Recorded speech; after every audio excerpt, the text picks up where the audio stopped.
मदनी दी आमद होवे ते अर्श मौला सजा छुड़ेंदा है। घिन के बरदे नौशाना वाला बिलाल हबशी बना छुड़ेंदा है।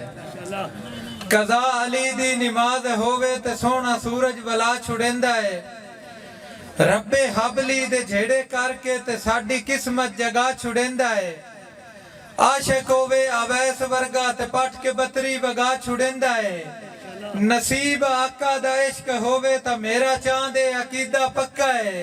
अखी नूटा दरूद पढ़ के मदीना झट च भी खा छुड़ेंदा है। मेहरबानी। तस्यां दा पानी बंद सुन के एक चांद कियास आ वैंदा है। उआ सगमा मंजर करबल दा मैनू करन उदास आ वैंदा है। ते जदों प्यास च मेरियां होठां ते काई लफज प्यास आ वैंदा है। मेरे सामने मशक ते अलम सने मेरा पीर अब्बास आ वैंदा है।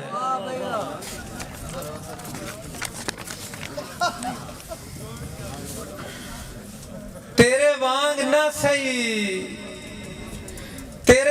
ना सही माड़े हाल दे विच मैं भी ईद दे जशन मना लई सां। जे तू पासे चोला बोसकी दा मैं भी धोते हुए कपड़े पा लई सां। ते परेशान ता है पर कोई गल नहीं, दिल पागल नू समझा लई सां। ओ जिवें निखड़ के साल निभांदा इंजे ईद भी चांद निभा लई सां। जी किना दे चांदन जमीर दागी, किना दे सुच्चे लंगोटे हुंदे, किना दे दुश्मन भी दाने हुंदे, किना दे बेली भी खोटे हुंदे, किना दे बच्चे भी भूखे मरदे, किना दे कुत्ते पे मोटे हुंदे, किना दी पगड़ी ते थान लगदा है, किना दे कपड़े भी छोटे हुंदे। मेहरबानी। वड्डे लोग ते अपने आयबां ते पैसे दा काज कर लैंदे, नाले सूद दी ढेर कमाई करके इकट्ठा रिज़क भी राज कर लैंदे।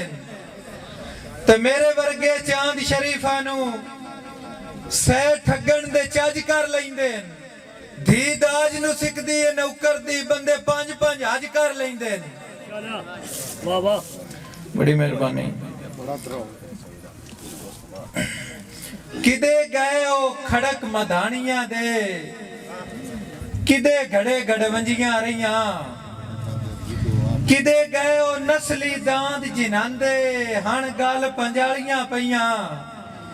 ते किदे गए ओ औजार पुराने साडे ओ रंबे दातरियां कईयां।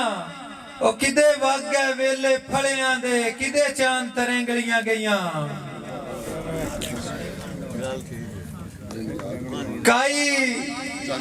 काई इंजदा जोसिया अमल दसा जो हाल मेरा मसला थी जावे। अल्लाह करे ते नवियां संगतां तो उदा बिल्कुल ज़ेन पटी जावे। तैनू देसा हदिया मुंह मंगिया मेरे नाल ओ चांद मनी जावे। आज इंजदा मैन काई गट कर दे मेरे लेख सज्जन लखी जावे। बड़ी मेहरबानी।